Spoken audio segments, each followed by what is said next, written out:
Okay, my name is David, and I am in Buxton, Maine. I'm continuing work on the Summit project. I'm meeting Maine families all over the state, Gold Star families, and I've asked them to find special stones from special places.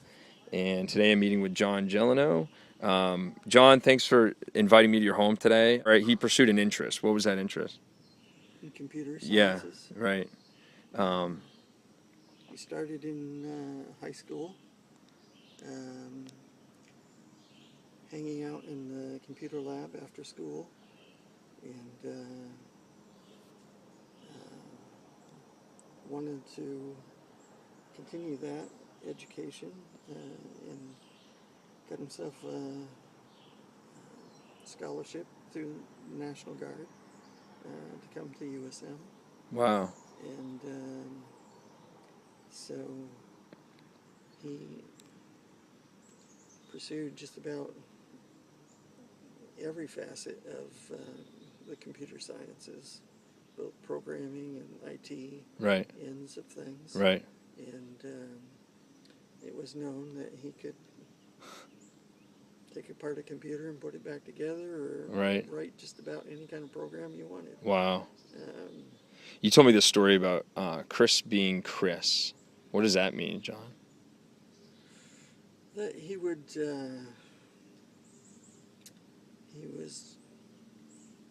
very good at what he did with computers, and people admired him, but he wasn't really a show-off. Mm-hmm. He was, people just used to say that's the way he is. Right. Chris being Chris. But he was kind of an overachiever too sometimes with the computers, or at least he made everybody else look Yeah. bad because he was so good. He was very good, straight A student, and yeah, he could outshine most of the other students. Wow. Easily. He had a class project, or it was an individual project, and he did a pretty magnificent job with this one assignment. Yeah. What was that? Developed a program to play chess with himself. So he developed like almost like computer artificial intelligence to play a chess game, and you could compete against this chess game. Wow. I've seen stuff like in stores, or where professional programmers have developed these game type Right. programs, Right. where you can do this. Right. Chris decided he was going to do this for his class project, and did it on his own. Unreal. Without, any programming help from a professional. Of course, Chris, he died way too soon, and he lived much shorter of a life than he would have and he should have. But before he finished his degree is when he died, correct? Yes. He hadn't finished, but in a sense, he had already attained the knowledge that he needed. He already had a professional job before That's right. he graduated. Before he was called up to go to Iraq. Yeah. Working for a professional company in Portland. Wow. That's pretty remarkable. I think it's also, I want to talk about the stone a little bit, John, right now, too, because I think it's all connected to, you did pick it from a really special place, and I think hikers who are touching that stone need to know why it's important, where it comes from, and what it says about Chris. Can you talk about that stone? Most of his classes at USM were at the Gorham campus of USM. It's where their computer sciences buildings were. Right. And I, at your request, went over there and picked the stone from that campus. Okay. We won't tell exactly where it came from, so we protect the innocent.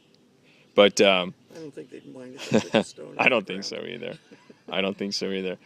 When a hiker takes that stone and hikes it up mountains, they need to think about, I want them to think about your son, or have that stone be a reminder. It'll be heavy, but it's not about the weight.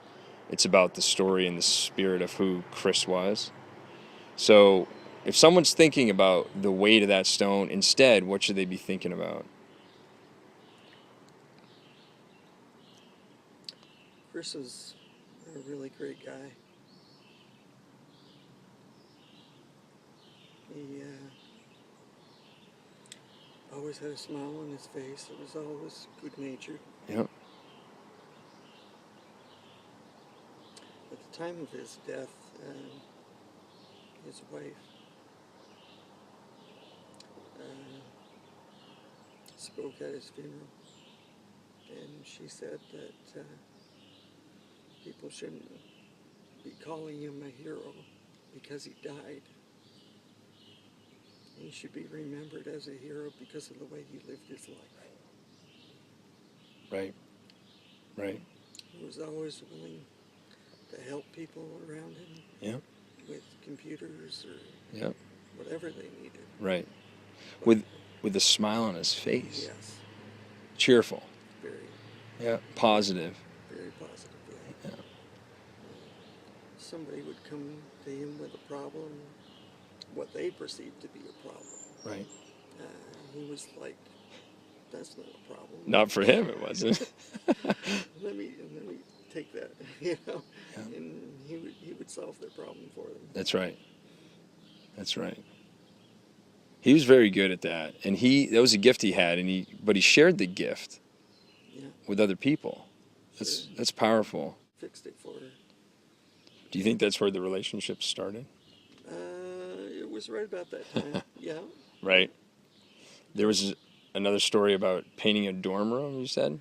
That's actually how they met. Okay. Because they were kind of thrown together in the same dorms. Okay. And so they were like, I don't know, painting the same hallway or whatever. That summer. But when you fix someone's computer, that's one way to get some attention for sure. Yeah. That's a good skill to have. Woke her up a little bit, I guess. He what? Yeah, they kind of perked her attention towards him. That's right. That's right. That's great. What about? Go ahead, John. It was kind of funny that Chris had kind of a young face about him. Yeah. And when she met him, she thought that he was quite a bit younger than he was.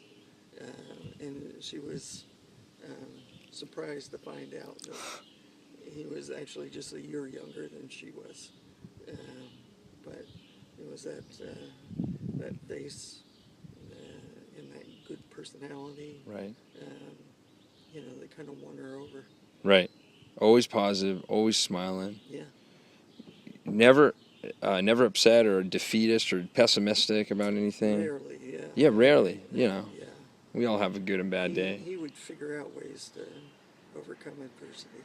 What about that story, John, of one of his soldiers in his unit who didn't know how to make photos or make a CD?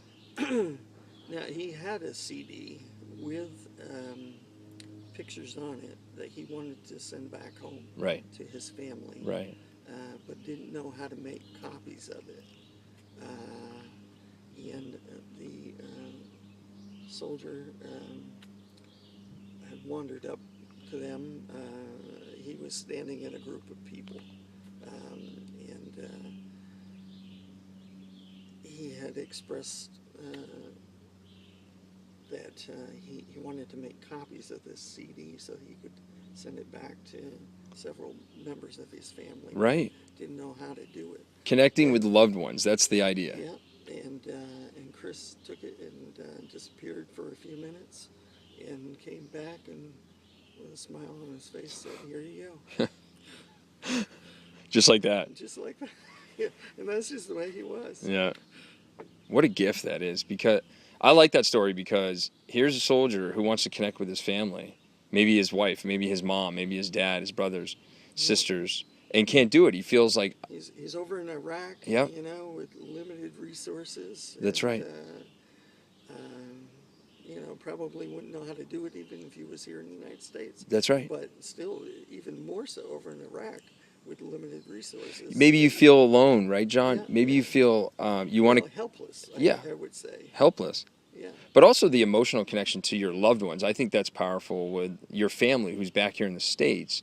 You're a half a world away in Iraq, and they're sending you maybe a care package. You're trying to send them a photo to tell them you're okay or things are okay, but you can't. Right. Here comes Chris. Yeah. And he just takes it, and a few minutes later, here you go. Yeah. Story again about when he was still a high school student. So this is years before the Mosul computer program. But here he is, a high school student. Tell me about that story. He, I guess, wanted to do something for his high school, and maybe because he was there after school hours, hanging out in the computer lab, maybe got to know the maintenance crew, and Mm-hmm. they, I guess he wanted to do something for the school, so he developed this inventory type program for the maintenance crew to keep track of their supplies, and just donated it to the school. Just like that. Just like that, yeah. That's extraordinary. Where And, yeah, as a high school student, Yeah. is what makes it so extraordinary. it does. It does. But last thing I want to talk about, the reception that he got at USM or at the Armory. Tell me about the reaction, the response, and the way that they paid their honors to Chris. Well, after he died, a few weeks after he died, after he was buried, his wife Lavinia was graduating, and although Chris hadn't completed his coursework, the USM had decided to give him an honorary degree, Mm-hmm. and Lavinia had gone up and received her diploma. It's just the way that graduation was evolving. Mm-hmm.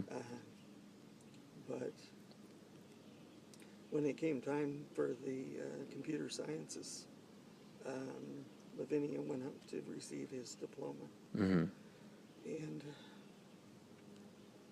from the time that she started to come up on stage, and for like 15-20 minutes, there was this huge standing ovation for him, the likes of which some of the teachers said they'd never seen before. Wow. And the people in his unit thought so much of him that they had a plaque made up that's in Stevens Avenue Armory. Mm-hmm. Mm-hmm. With his picture and Mm-hmm. short dedication. You got to be pretty proud, John.